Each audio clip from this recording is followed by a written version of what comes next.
Thank you, Mr. Speaker. My question is to the Minister for the Rugby World Cup. What advice has the Prime Minister, the Government or Rugby New Zealand 2011 been given on Christchurch's ability to host Rugby World Cup matches later this year? The Honourable Stephen Joyce. Mr. Speaker, on behalf of the Minister for the Rugby World Cup, in the early part of this week, VBase, the Christchurch City Council company responsible for operating AMI Stadium, received an assessment from engineers of the work required to restore the stadium to a standard capable of hosting test matches. At the same time, reports were received by the government on the current state of hotel accommodation in Christchurch and the likely state of hotel accommodation in September of this year. These reports are being discussed by the Minister for the Rugby World Cup, officials from the International Rugby Board, VBase executives and New Zealand Rugby Union representatives in Christchurch this afternoon. It would serve the public interest to allow the Minister to complete his discussions with other stakeholders before providing more information on those reports. The Honourable Leader of the Opposition. Supplementary question, Mr. Speaker. What recommendation has the Government or Rugby New Zealand 2011 made to the International Rugby Board about the ability of Christchurch to host these matches? The Honourable Stephen Joyce. Mr. Speaker, on behalf of the Minister of the Rugby World Cup, I don't know whether there's any recommendations to be made. All I know, again, is that the discussions are continuing currently and that it would serve the public interest best for those discussions to have the opportunity to be completed. I would point out to the Leader of the Opposition, I think there's been an announcement that a news conference will be held around 3 o'clock this afternoon in Christchurch, where no doubt the Rugby World Cup Minister will further update the media on discussions. The Honourable Leader of the Opposition. Mr. Speaker, to the Minister, when the Prime Minister said earlier this week that it was the International Rugby Board's call, but in the end they looked to us, does he expect the International Rugby Board's decision to reflect the view of the Government? Is the Prime Minister correct? The Honourable Stephen Joyce. Mr. Speaker, on behalf of the Minister of Rugby World Cup, Prime Minister is always correct. The IRB is the owner of the tournament, and of course they have been working alongside the Government and other stakeholders. And as the member may be aware, the IRB officials have flown overnight to arrive in Christchurch for the meeting that's occurring right now. So once again, I think we should wait until the meeting's been completed. There's a media briefing, I understand, afterwards, and therefore at that point the Rugby World Cup Minister will no doubt update discussions. That's right. The Honourable Leader of the Opposition. Question, Mr. Speaker. Has the Prime Minister received any advice of the IRB's likely decision? If so, on what date did his office receive that advice? The Honourable Stephen Joyce. On behalf of the Minister, is my understanding that the discussions are continuing right now, and I presume that is why the IRB has flown overnight to come to have those discussions with the Rugby World Cup Minister, with VBase, with the Rugby Union and Rugby New Zealand 2011 this afternoon. The Honourable Leader of the Opposition. Point of order, Mr. Speaker. My question was very specific. Has the Prime Minister received advice on the IRB's likely decision? If so, on what date? I don't believe that the Minister actually answered that specific and very straightforward question. It's either a yes or a no. Well, I think the Minister in his answer said the IRB officials have come here for discussions right now, so it would seem, unless the Minister wishes to clarify that any further, it would seem that he's made it clear to the House that the officials are here now to discuss the matter, so they can hardly have made up their mind yet. The Honourable Stephen Joyce, if you can assist I think that's exactly the point I was making. The Honourable Trevor Mallard, supplementary question. Is he aware of the Prime Minister's view of the preliminary decision of the IRB, which is to be announced at 3 o'clock? The Honourable Stephen Joyce. Mr. Speaker, I think everybody's on that side trying to get ahead of themselves. I think that the point is that the discussions are currently taking place. The Honourable Leader of the Opposition. He knows. Supplementary question. Supplementary question, Mr. Speaker. That is not. Before I call the Leader of the Opposition, I say to the Shadow Leader of the House, he's very experienced, he knows that kind of interjection is unacceptable. And he will not make further such interjections. The Honourable Leader of the Opposition. Supplementary question, Mr Speaker.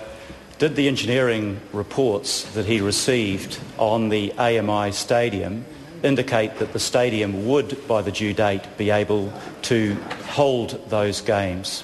The Honourable Stephen Joyce. Mr Speaker, on behalf of the Minister, I'm not aware. I presume he's seen the assessment now because he's in Christchurch having meetings with VBase. And that assessment, I understand, was discussing the work required to restore the AMI stadium, and I assume that would also be the timetable that it would take in which to do so.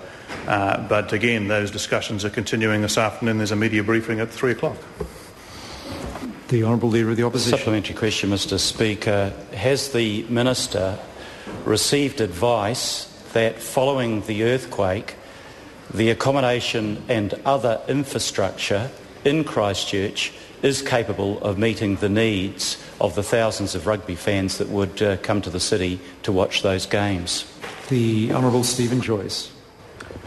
Mr Speaker, on behalf of the Minister, the advice received indicates a significant level of uncertainty as to the exact level of accommodation available at this time. Supplementary question, Speaker, Leader of the Opposition. If Christchurch is deemed unable to host the games, will he be pressing for as many games as possible that were to be held at the AMI Stadium to be held within the Canterbury region and the South Island? The Honourable Stephen Joyce. Mr Speaker, on behalf of the Rugby World Cup Minister, I'm not privy to the approach that's being taken and the discussions that are taking place at this point, or indeed whether those issues will be addressed at 3 o'clock this afternoon when the media briefing takes place. I think we just have to wait and see. It's not a long time between now and 3 o'clock, currently 40 minutes and 30 seconds, so we should get some information then. The Honourable Trevor Mallard. Are the discussions which are allegedly currently occurring in Christchurch, do they involve the Prime Minister by way of phone conference? The Honourable Stephen Joyce. Mr Speaker, on behalf of the Minister of Rugby World Cup, no, I'm not aware that they do. Question of point of order, the Honourable Leader of the Opposition. If I refer back to the earlier point of order by my colleague Trevor Mallard, the difficulty I have with the answers to those questions, Mr Speaker, is that the Acting Minister wasn't able to answer any one of them, supposedly because he didn't have any of the advice. Does that make it appropriate to transfer a question to a Minister to another Minister that doesn't have the information? Order. There's a point of order being considered. If I say to the Honourable Member in all sincerity, if the member reflects on the questions asked and the answers given, it may just be he's about an hour early in asking his questions because there may be no answer to them yet.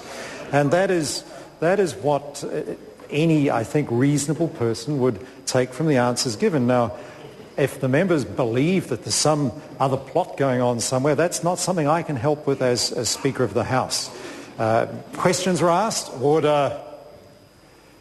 Questions were asked, and I believe the answers under the circumstances were reasonable, and to suggest otherwise, I think, it's just not being reasonable. The Honourable Leader of the Opposition. Point of order, Mr Speaker. With respect to the ruling that you've just made, if you reflect on the questions that I asked, they're actually questions where the information is available because reports have been received. And that's why I made the point that I did. It cannot possibly be correct that we don't know what was in the reports because those reports were received some days ago. Now we're debating the substance of the issue, which we're not going to do. Let me just point out order. Let me just point out to the member, though. The member was asserting in his questions that the Prime Minister had some pre-discussion advice from IRB that he would somehow know what the IRB was going to decide. That was what the implications in the questions asked. The Minister pointed out that was not his understanding of the situation. And that's where the matter has to lie, that the members were pursuing a certain line of questioning. The Minister answered the questions. And given the facts of the matter, as the Minister described to the House, that there's a press conference shortly this afternoon to actually advise on some of these matters, it doesn't seem unreasonable if there's a meeting going on right now, and I don't intend to take the time of the House to litigate it further.